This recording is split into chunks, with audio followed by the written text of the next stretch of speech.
Peace, family. Welcome back to the page.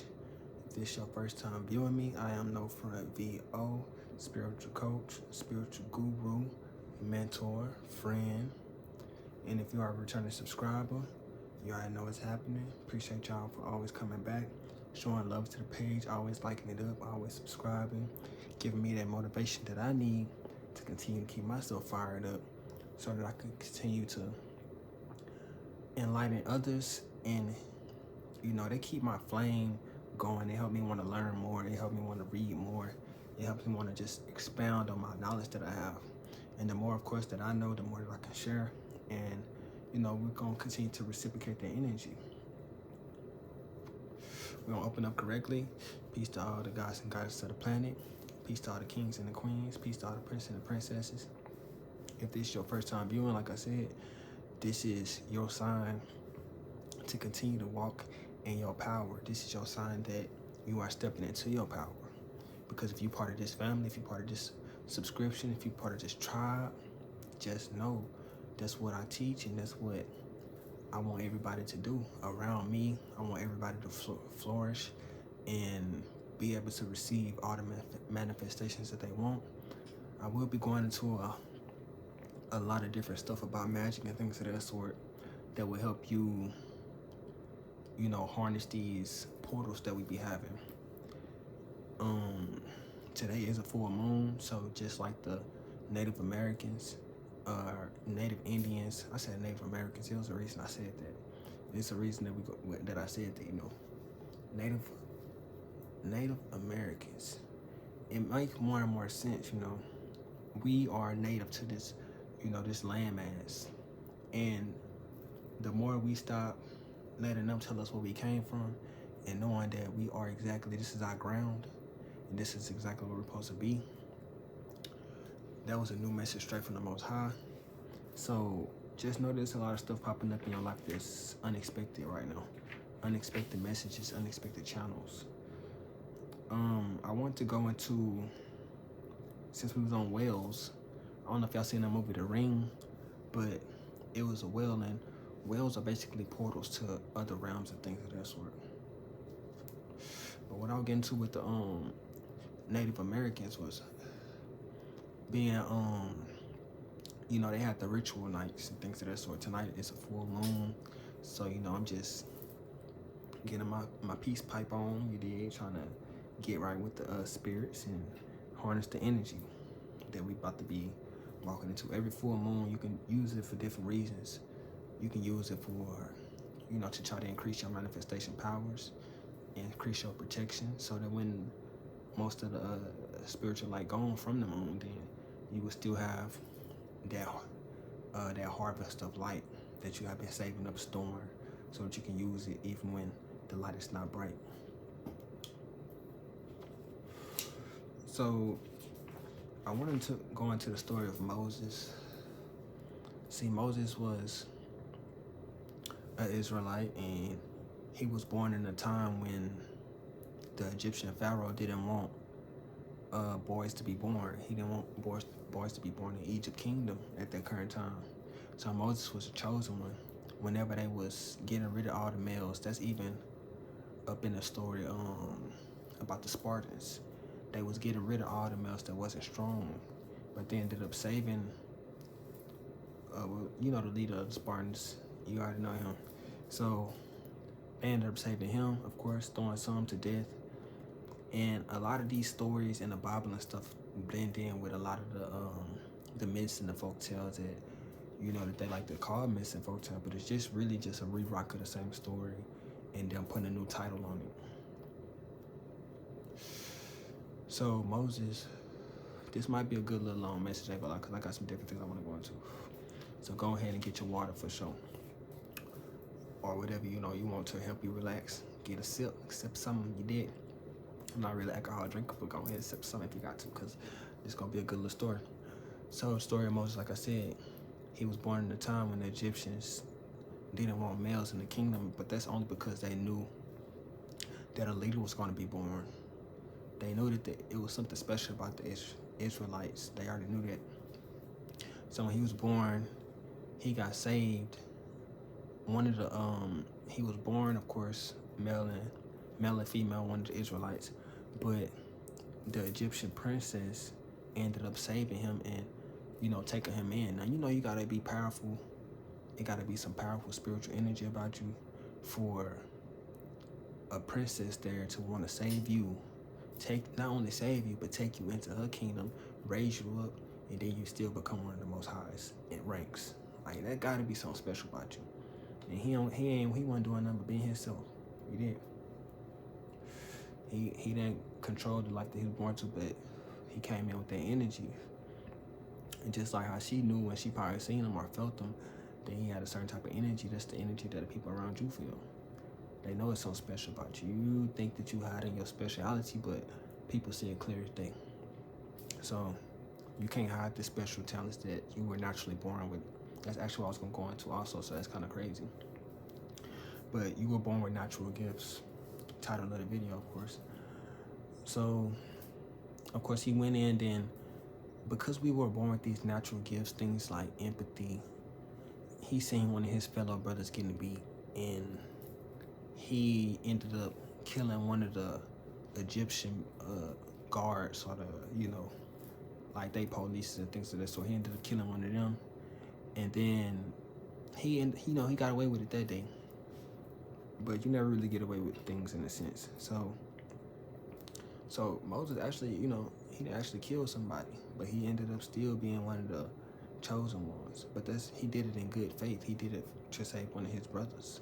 He didn't do it just to do it for no reason or to try to get some money out of somebody. It's all about why you do the things that you do, you know, at the end of the day. So, of course, whenever he did that, he probably the person that he saved, one of his fellow brothers. So next day or a couple of days after, you never know how long it's the time spent between these events. So, which, you know, time ain't real anyways. But so come to find out, he ended up, you know, he was talking to some people, and then he was asking his brothers, because he ended up seeing two of the Israelis fighting. So he ended up asking them, why y'all fighting? Why y'all trying to harm each other? And they took that as because of who he was. You know, he was coming to them humbly. He was like asking them why they doing it, type stuff. And he was like, oh, if we say the wrong thing, you gonna kill us like how you did what's his name? So, you know, they ended up telling on him. So word got around, of course. And then the Pharaoh of Egypt ended up finding out. So he ended up running off into the wilderness. Kind of a story of, you know, Lion King in a sense. You know, born right under, kind of coming up, probably gonna be next.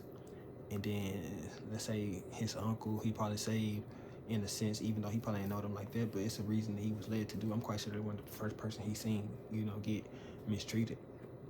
But that was the first person he was led to like really save. So he run off into the wilderness. He, just like Timon and Pumbaa and them, he ended up finding, it's crazy, like I told you, these stories align with each other. That's how I can use it as an analogy. So he ended up being out there in the wilderness, well, so-called wilderness, but anywhere that you go, something is there all the time. You just not inhabited of it. So even when they go places, it's already stuff there. It was already something here, type stuff. So he ran off. He ended up, you know, finding a little tribe out in the wilderness, chilling, doing his thing. But then he had to go back. The Most High heard the cries, and he heard, just like when in Lion King, the energy just came to him.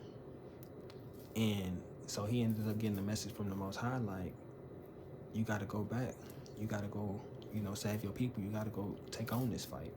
You can't keep running away from, you know, these certain things. She told him that the Pharaoh who was that, you know, died and stuff of that sort. So just don't worry about being afraid. You can come back. It's a different beast now. It's a different story going on. So he ended up, you know, asking God why him and things of that sort, and he was the chosen one. He had been chosen to do this mission before he even knew this mission was going to be fulfilled to him. You never know how these things go into your life. So He ended up going back, of course, and he wanted to take one of his brothers with him, just like how, like I said, what's name took Timon and Pumbaa with him to come back to do the fight. So basically, that's what he was too. He used it as motivation. So the Most High would talk to him, he would tell his brother Aaron, and then Aaron would really do most of the talking because Moses was more of a man of action. Like I said, when he was born, he didn't have to do no talking; it was already known. So he mostly do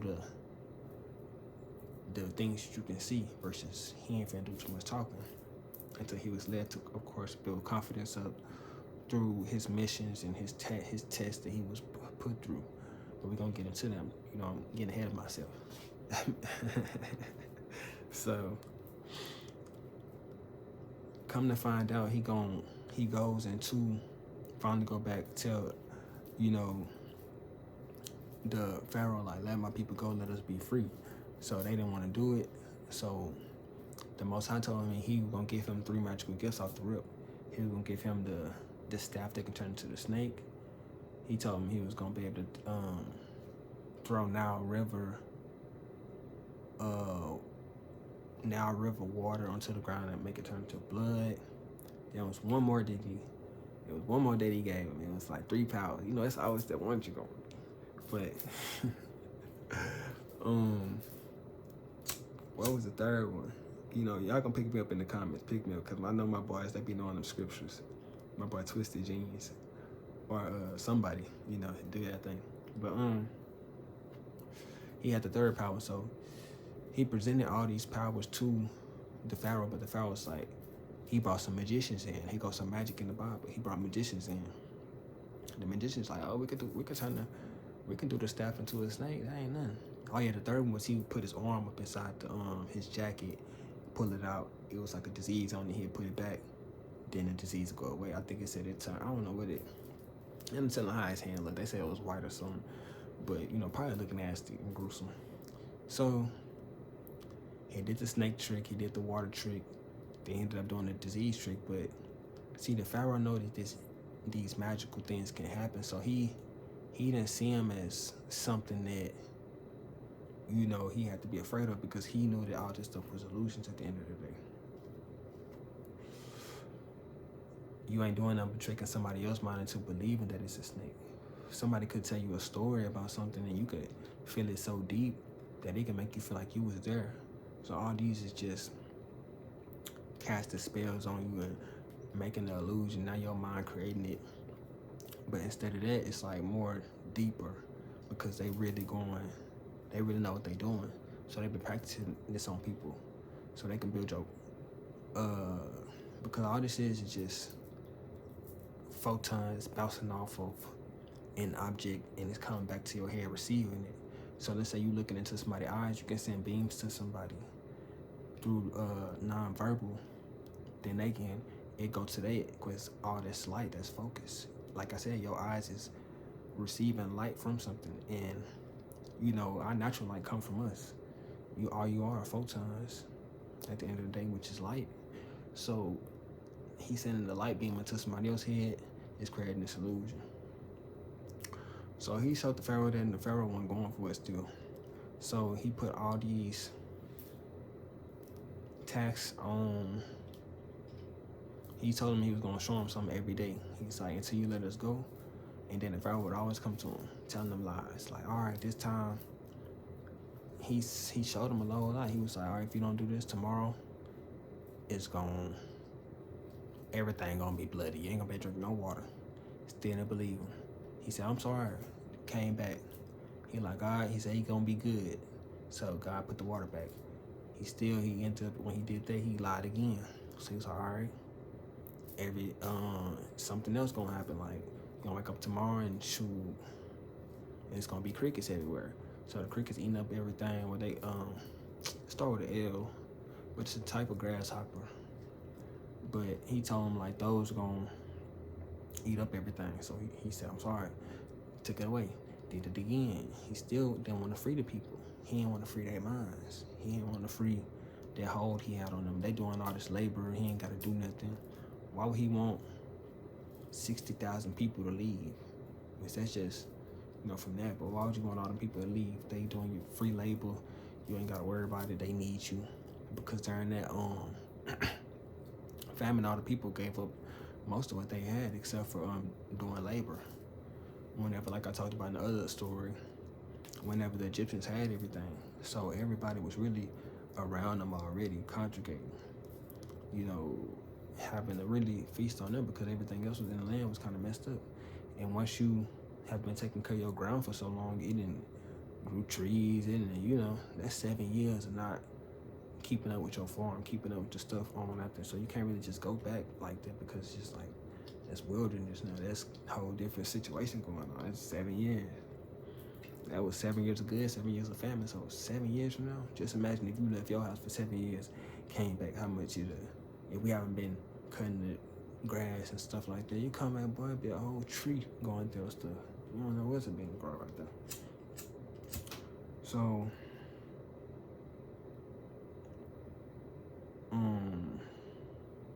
so like I said, they was more dependent on the Egyptians at that time.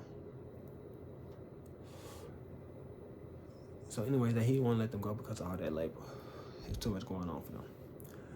So okay, we go back, and I'm using this full moon so good.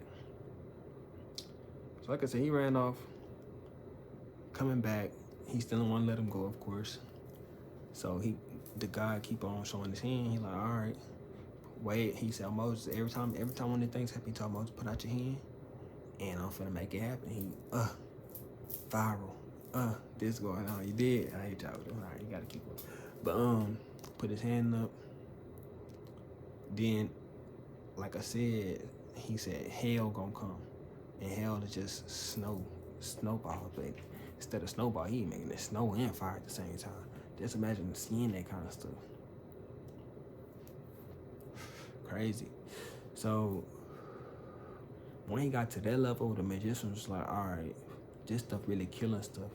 Like they was like, we can do the grasshoppers, we can do all that. Even when they got to the grasshoppers, they was like, this different. This something like coming from the sky now. Like this is something everybody in the whole. This not just something that we seeing right here. This is something that hitting the world. You feel me? They when they got to the grasshoppers, they was like, all right, this is something serious. He split the earth. The Israelites was over here and the Egyptians over here. He split the earth. They still didn't believe it. He took all the light from their side, and the Israelites had light. They still didn't believe it. It's like God be showing people all this stuff. They still don't believe it. They still want to go against the chosen one. They try to crush you. You still get up. It's just like, then they come to you asking for forgiveness. You forgive them. That's why you can use some stories to your advantage, because it kind of, you can resonate to your own life. God was showing them how much you can't really believe in what, people say and stuff too much. It's about what they show you. It's like they can say anything. Next minute they not believing it. So it's all about the actions that they taking. So I think he took everybody's first son from the Pharaoh. He took his son to the maids, to the people in jail, to the animals. He took everybody's first son away. So everybody in the whole place was crying and stuff. And then he finally was like, all right, y'all good to go. Y'all got to get up out of here. I still don't think he let him go, even after that. But they eventually run off.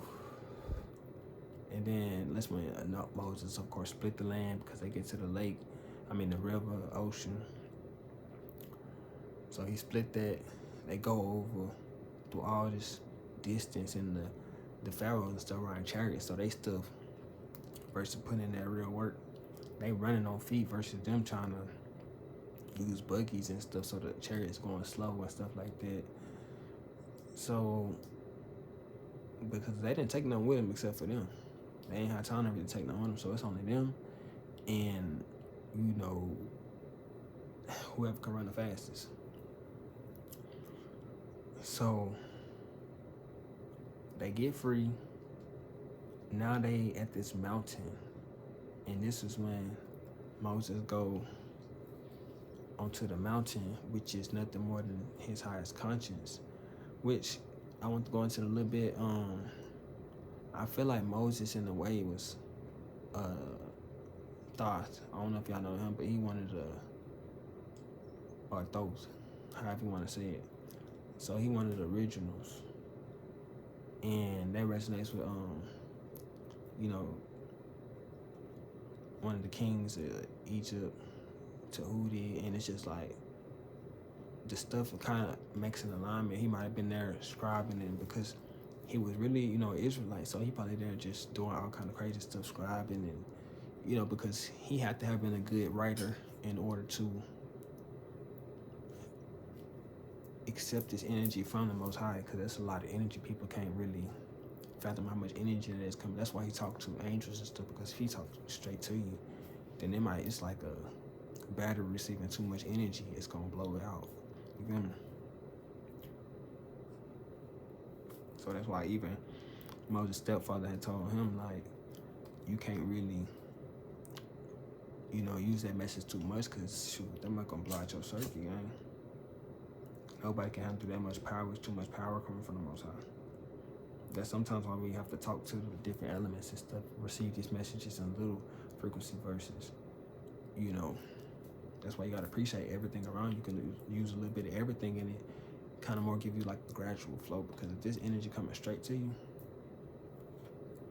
that's why they talk to you in so much stuff, so many different little pieces and segments and stuff like that, until you can get yourself up to a certain amount of knowing what comes with knowledge, and be able to now understand the things that you're looking at. It's not so plain. It's not so much. Now you know that these things exist, and that you can bring yourself up to a certain amount of consciousness of knowing. Like, this consciousness is only being conscious is sometimes learning something. Now we change the words you view it. That's coming with consciousness. Like, you might have just been walking around and you don't really know what they say, but then once you go through school and stuff like this, now you can understand. You up to a certain amount of consciousness in order to understand it. In order to, some people get lucky, you know, they end up making their way without having conscious, but that's, now you conscious of what that means. It's just like trying to read, if you don't know Chinese, going to Chinatown and not knowing nothing that's there. But now that you up to a certain vibration, light, consciousness, now you go down, you can see what they say, you know, same sense. So that's kind of a sense of what consciousness is, in the sense of it's just an amount of knowing. So whenever you know about these things, then they can reveal themselves, because you there, but you're not speaking the language. You don't understand what you're looking at. You know, it's just something. It's just air. It's just like you're not conscious of what's in the air type stuff. People walking through from at different frequencies, because your mind's already seeing in different frequencies. They said they can see over 29. It's in 29 different dimensions. All this is just different light dimensions just overlapping at the end of the day. So it's seeing all these different realities at one time. But it's slowing you down because your consciousness don't understand that something that can be walking around you. That's why you might go through something, you have a certain amount of consciousness that something might happen, because your mind might have been at a different, picking up all these frequencies, is making all these decisions at so fast. It's like even taking pictures versus a video. Just think of it as like different kind of consciousness. It's like a whole lot of things inside of one.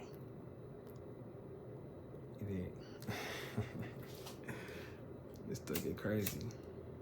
This stuff get wild. But that's why you be like, some telling me not to go down there, because your mind already seen it and made it happen. Every route that you could go, everything that could happen, your mind already know what it could be. Because all these different, that's just 29, that's what they tell you about. But there's thousands and millions of different overlapping universes. They're all going through at the same time. So when your body read this, it's gonna let you know this path is going, that's you going through different light years and stuff. That's you going there. So you looking at like a video, but your mind see like even up inside of each one of them, it see different reality. It see, hey man, now keeping up with it. Hope y'all got y'all pen, y'all pad. This shit just got real. But yeah, Moses did all these miracles. And once you take people to that reality that you want to go to, which is what he did with them, he changed up their whole energy. Like he made them see it. He made them go into a reality that he told them to go to. That's switching realities. That's quantum jumping. That's things of that sort. Because he might be in a whole other pathway, and he took them to his world. Feel me? He overpowered they light waves. They see into their light waves, and he put it to what he see. You know, it's about what you believe at the end of the day, because your belief is what changes the things around you, for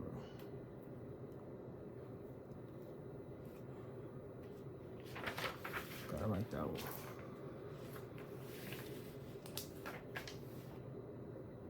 I ain't done.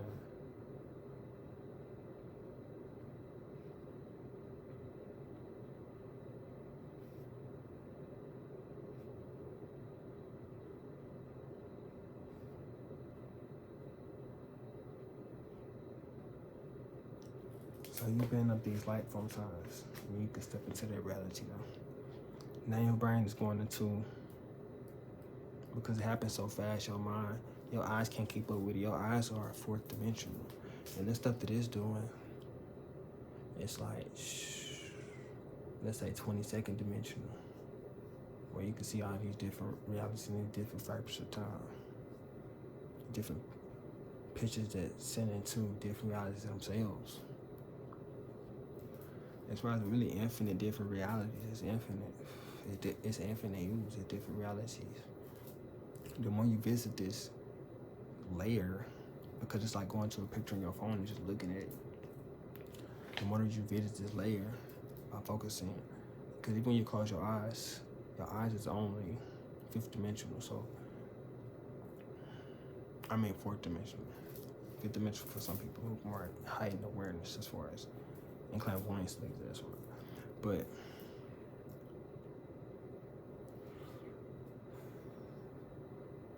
once you close your eyes, then that's why you kind of lift out of yourself, because your eyes is only illusion. So your body go to sleep, but it's still just